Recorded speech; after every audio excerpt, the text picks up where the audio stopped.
What are 3 to 5 things needed to improve the race? One thing I would do is get rid of the government dependence, the government incentives. So what's going on right now is that we got a bunch of these single parent households that are being incentivized by the government. It's no big deal when you can have 3, 4, 5 kids and have it subsidized by the government. You're not really worried about having the father. You're not really worried about being a parent. You could just produce these kids. I've heard stories, and we all know about kids that are being born just for money, just for resources, not just from the government benefits, but also from the child support system. That's something else. Family court law, that needs to get really tightened up, because if you don't have that under control, I mean, you're gonna have a lot of problems. Also, the lack of accountability when it comes to criminal justice. We think that we are being targeted unfairly by police, and that can happen sometimes. I'm not trying to discount that, but usually what happens is we get slaps on the wrist at best.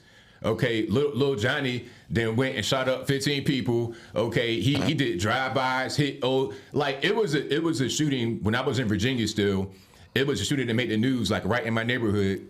They were shooting for I felt like it was an hour. I don't know, I'm exaggerating. But on the news the next day, they were interviewing old ladies.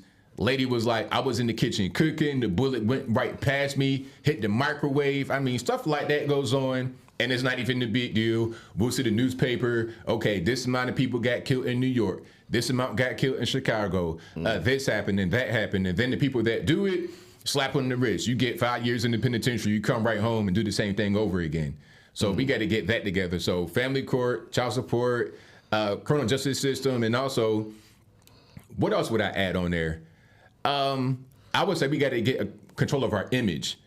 Wow. Yeah, control of our image with the media, music, everything, entertainment. Get control of our image, because what we put out there, a lot of us try to emulate. We try to be like it, and then when you get new people that come over here, oh, that's how y'all are. That's how you guys are. That's just what it is. Now that fuels racism. You got to control our image. You know, I never thought that ratchet culture, which I do listen to some of the music, right? But I'm not trying to emulate anything. It's just fun to listen to in the car sometimes. I never thought that ratchet culture would be the dominant culture for our woman. I never thought that. I'm in shock how far it's gone.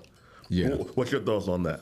It's really crazy, man. And I think what's going on is that these women see how much attention these women get. So just for the attention, they want to do it. And it'll be, you wouldn't even expect. Women that didn't even grow up in that kind of environment. You grow up in the suburbs in 95% white school, and you want me like Sexy Red. It's like, because they see the attention she gets. They see like she's with Drake and all these guys. Okay, I want to be like that because she gets that attention. I want that attention too. And then it kind of snowballs. Then it's expected of you. If you don't behave a certain kind of way, now you're bullied. Okay, you're not ratchet, you're not with us, you're not doing this and the third. Okay, well, you're not going to be part of this friend group. Now you become isolated, and it's constant pressure on social media, through music, media, everything else. Everybody telling you, so it's just right there, and then that becomes a dominant culture. Single parent households, whose fault is it? Single parent households, it's our fault, but it's also the fault Us of meaning men. Well, men and women. Okay. Men and women, like the black community. Yeah. But it's incentivized by the government because, okay, I'll break that down. All right. You have the women, they don't really care who they with because they know if all else fails, they have the government to fall back on. There's not going to be a time where they just out back. And then the man, a lot of these guys who are the very few, I might add, producing all these kids with a lot of these women, they don't really care. They just out here just slanging it. Whatever, no raw, no condom, whatever, it's fine.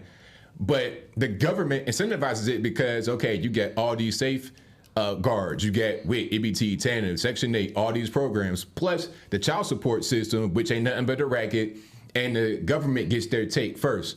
I saw a friend of mine's credit report, and child support was on there, and it said Commonwealth of Virginia.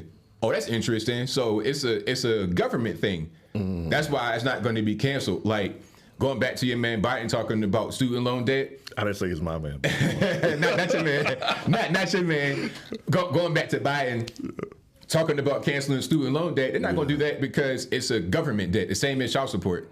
You know, Wow. Usually you can't go to prison for debt. Debtors' prisons are unconstitutional, except for when you owe government debt. Student loan is a government debt. Fannie and Freddie is backed by you. When you sign in your FAFSA, you talking to the government. You're not getting a private loan.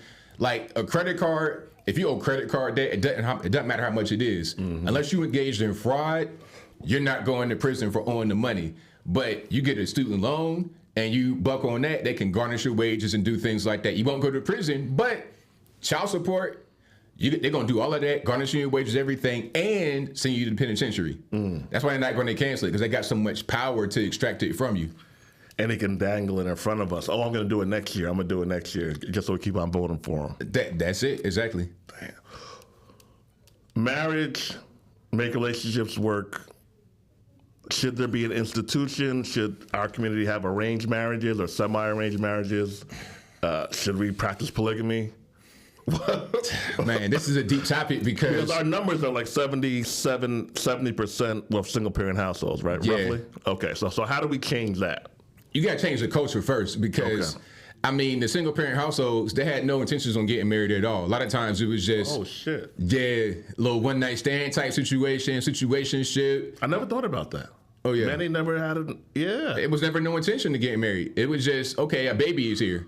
And then the baby grew up like a weed rather than like an actual garden of flowers. It just kind of happened, just kind of get older. Okay, you stay over there, and then that child with no stability, no real family structure, of course, he's going to grow up and do the same thing, and the cycle repeats itself. So you got to change that culture first before we talk about marriage. Marriage, you got to have a solid foundation of people to have marriage. You can't have marriage with broken, lost, confused, crazy people, high on drugs, alcohol. You can't have nothing like that going on. So we got to tighten ourselves up first. Then once we do that, now we got to go talk to the court system and get some of this stuff figured out.